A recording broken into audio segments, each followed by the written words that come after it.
Un MotoGP de Motegi plein de rebondissements. Marqué par la pluie, des drapeaux rouges, un Martin en mode Martinator. Bagnaia s'accroche mais continue de perdre son avance au championnat. Nouveau podium sur la terre de son employeur pour Marc Marquez. Zarco dépité après une remontada magnifique. Un week-end difficile pour Fabio Quartararo. Bref, on fait le débrief du Grand Prix de Motegi de suite ensemble. N'oubliez pas de vous abonner, de liker la vidéo. Merci du fond du cœur à tous ceux qui me soutiennent.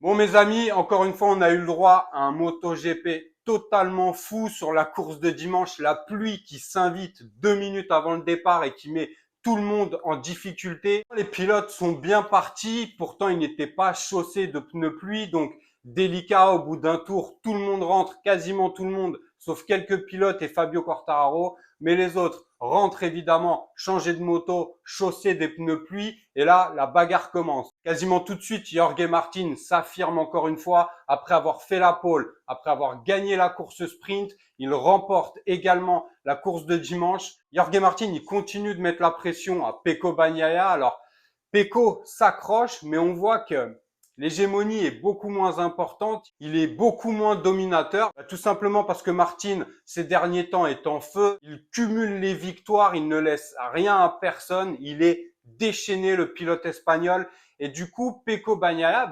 irrémédiablement perd des points. Il n'a plus que 3 points d'avance, c'est-à-dire quasiment plus rien comme avance sur Jorge Martin.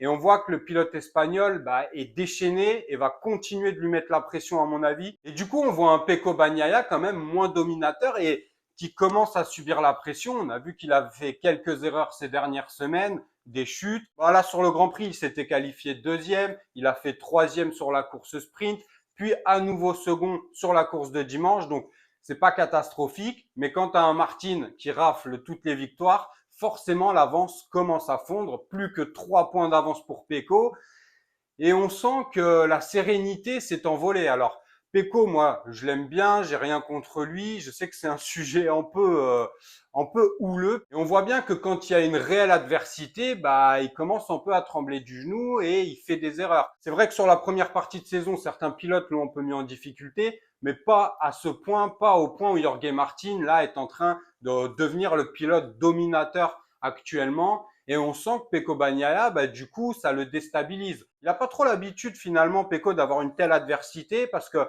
souvent, les autres places sur le podium, un coup c'est Brad Binder, un coup c'est Bezzecchi, un coup c'est Martin, un coup tu peux avoir Aleix Espargaro, mais c'était jamais vraiment le même. Là, on voit que Jorge Martin est quasiment toujours là. Bezzecchi aussi s'était quand même imposé pas mal sur les podiums. La Marco n'a pas fait de podium, il s'était qualifié quatrième, a fait sixième sur la course sprint, puis quatrième sur la course de dimanche, après avoir quand même un peu gâché la course de Maverick Viñales et de Johan Zarco. Donc du coup, pas de podium pour Bezzecchi, mais c'est quand même un beau Grand Prix dans l'ensemble, même s'il perd un peu de points au championnat. Mais bon, là pour le coup, le grand gagnant, c'est encore et toujours Jorge Martin qui continue de remonter. Dites-moi en commentaire d'ailleurs, est-ce que vous le voyez dépasser Bagnaia? J'ai sorti une vidéo d'ailleurs sur les propos de Marco Melandri qui dit que Ducati ne laissera jamais un pilote satellite remporter le championnat, surtout pilote satellite Ducati, parce que pour les autres, ils y peuvent rien bien sûr. Mais dites-moi ce que vous pensez du coup de la situation. Jorge Martin va-t-il continuer à être aussi solide? Va-t-il dépasser Pecco Bagnaia? Et pourquoi pas remporter le championnat? Franchement, ce serait un pied de nez au team officiel quand même énorme. Même s'il dispose de la même machine ou quasiment, parce que quand même les nouveaux éléments, le nouveau matériel est d'abord amené au team officiel, puis ensuite transmis au team satellite. Mais ils ont quasiment quand même la même moto. Donc Pecco a la pression, Jorge Martin est solide. Donnez-moi votre avis sur la situation. On va parler juste après de la situation de Johan Zarco, de ce qui s'est passé, du week-end de Fabio Quartararo. On reviendra également sur le comeback de Honda et de Marc Marquez sur les terres en plus de son employeur. Ça tombe bien. Mais d'abord, on va parler de KTM et de Jack Miller. Bon, ça va mieux pour Jack Miller, même si il commet quelques erreurs qui lui font perdre des places. Mais globalement, c'est mieux que ces dernières semaines et même de ces derniers mois où il était quand même un peu dans les choux, notre ami Jack Miller. Là, ça va quand même mieux pour lui sur ce week-end. Qualifié troisième, il termine quatrième sur la course sprint, plutôt une belle course, et sixième sur la course de dimanche. C'est dommage parce qu'il avait un bon rythme, mais un peu trop d'erreurs. Parfois, il loupait le point de corde ou il freinait trop tard. On sentait qu'il avait à cœur de démontrer qu'il était là. Et bon, ça l'a peut-être fait un peu surpiloter à des moments. Donc, il a perdu quelques places. Brad Binder, c'était pas mal non plus, malgré malheureusement cette chute sur la course de dimanche. Il s'était qualifié 5e, a terminé sur le podium sur la course sprint 2e. Brad Binder aussi, hein. C'est un pilote qui est régulièrement sur le podium. J'aimerais bien le voir un peu plus régulier. Mais bon, pour l'instant, c'est pas mal. Dommage qu'il y ait eu cette chute sur la course de dimanche parce qu'il faisait un très beau week-end lui aussi. Il continuait de montrer tout l'étendue de son talent et il posait un peu problème à Pecco. Mais bon, Pecco n'est pas directement inquiété au championnat par Brad Binder. C'est pour ça qu'avant, il n'y avait pas cette adversité qu'il connaît là actuellement avec Jorge Martin pour Pecco. Donc, il va devoir se débarrasser de ça. En tout cas, plutôt un bon week-end pour KTM. C'est mieux pour Jack Miller et Brad Binder fait quand même de bons résultats malgré cette chute de dimanche. Pour Aprilia, un week-end un peu en demi-teinte. Aleix Espargaro qui s'était qualifié 9e, qui n'a pas terminé la course sprint à cause d'un problème technique et qui fait quand même un top 5 sur la course de dimanche. Alors des problèmes techniques ou mécaniques récurrents chez Aprilia. D'ailleurs, souvent Aleix Espargaro subit ce genre de mésaventures. Donc la moto est quand même plutôt performante, même si elle ne l'est pas encore sur tous les circuits, elle n'est pas encore assez homogène, mais il y a quand même cette récurrence au niveau des problèmes techniques ou mécaniques qu'ils vont devoir forcément régler parce que ça devient quelque chose de régulier et c'est un problème évidemment. Tu perds beaucoup de points quand il y a ce genre de mésaventure. Bon, pour Vignales, il s'était qualifié 8e, termine la course sprint à la 9e position. Et sur la course de dimanche, il a la course totalement gâchée par Bezzecchi. D'ailleurs, bon, est-ce que c'est un fait de course ou est-ce qu'il aurait mérité d'être pénalisé? J'ai entendu personne parler de cette action par la suite de Bezzecchi. Mais bon, il gâche quand même la course de Vignales. De Zarco aussi dans une moindre mesure parce que Zarco nous a fait une remontada exceptionnelle. On va revenir dessus avant de connaître lui aussi une sorte de mésaventure. Mais bon, voilà, pour Aprilia, c'est un peu décevant quand même, je trouve. C'est un week-end en demi-teinte. On verra ce qu'ils font sur le prochain Grand Prix. Bon, maintenant, on va parler de Honda et de Marc Marquez. Marc Marquez qui semble mieux depuis le Grand Prix d'Inde où il avait déjà fait un podium en course sprint. Là, il s'était qualifié 7e sur la grille. Il fait une 7e position sur la course sprint et termine tout simplement sur le podium la course de dimanche. On voit qu'il lâche rien, il a le couteau entre les dents. Franchement, il m'impressionne avec la moto qu'il a. Parce que Marc a quand même assuré que c'était pas vraiment la moto qui avait fait un bond en avant et qui avait progressé. Il le doit vraiment à son talent pour le coup, que ce soit en Inde ou là à Motegi. La course était magnifique. Sur le début de la course, il était plutôt bien. Puis a ressenti un mauvais feeling, a commencé à perdre des places. Et puis tout d'un coup, une sorte de déclic, il s'est senti à nouveau très à l'aise sur la moto, tout roulé, et il est remonté petit à petit jusqu'à prendre la 3e position. Si la course ne s'était pas arrêtée, on le sait, il y a eu drapeau rouge et du coup interruption de course. Même ils ont totalement arrêté la course par la suite, vu qu'ils avaient quand même couru plus de la moitié du Grand Prix. Donc Marquez fait 3e, mais si la course ne s'arrête pas, peut-être qu'il continue à remonter. Donc un Marc Marquez quand même qui régale avec le matériel dont il dispose, il donne tout. On reparlera de Marc Marquez parce que Gigi Dall'Igna a eu des propos et des déclarations très importantes. Gigi Dall'Igna, on le connaît, c'est l'inventeur génial de Ducati. Ducati doit toutes les innovations actuelles à Gigi Dall'Igna. C'est un visionnaire pour moi, ce mec, et il a une place du coup et un rôle très important chez Ducati. Et il a donné quelques déclarations de Marc Marquez et de Ducati. On verra ça dès mercredi. En tout cas, félicitations à Marc Marquez. Il est impressionnant.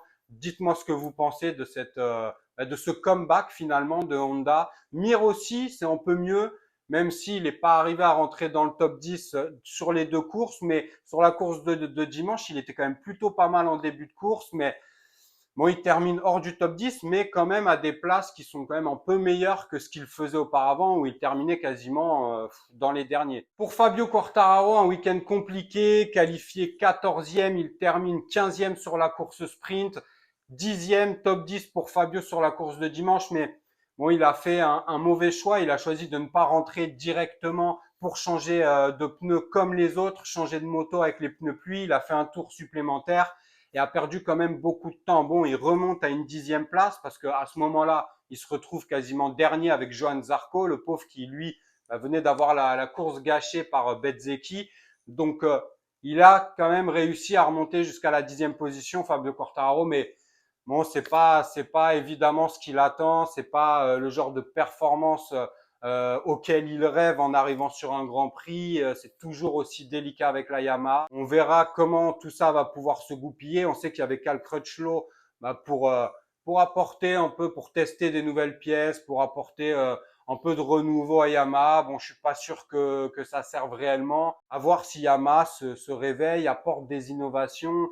Sinon, on espère tous que Fabio Quartararo n'aura pas à revivre une saison pareille la saison prochaine. Mais bon, pour l'instant, point d'interrogation. Bon, maintenant, on va parler évidemment de Johann Zarco qui s'était qualifié 10e.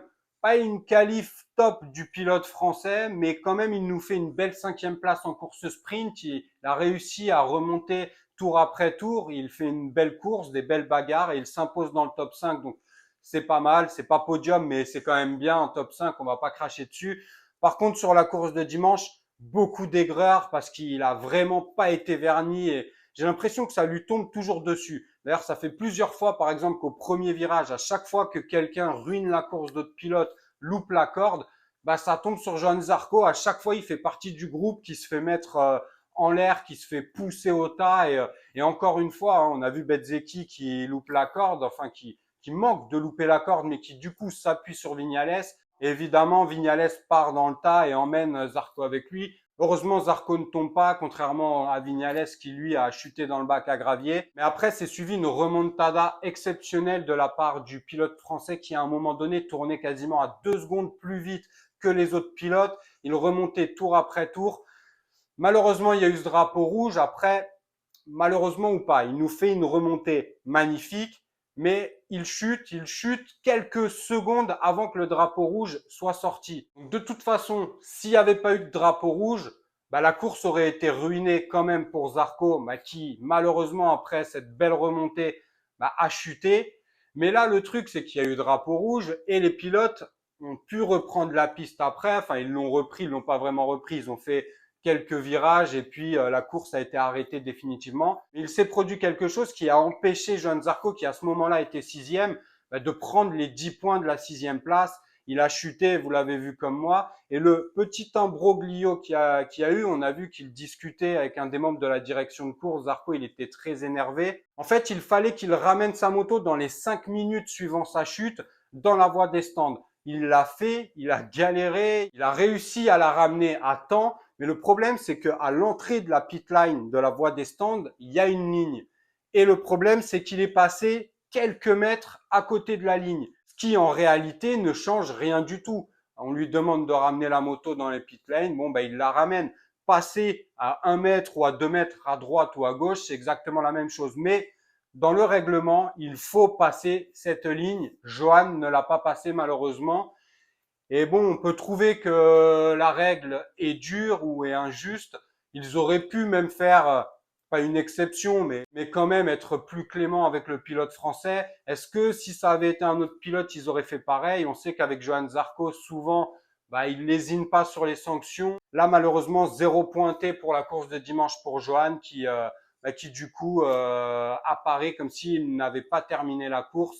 C'est dommage parce qu'il était 6e. C'est dommage aussi qu'il y ait eu cette chute parce que sinon il prenait les 10 points.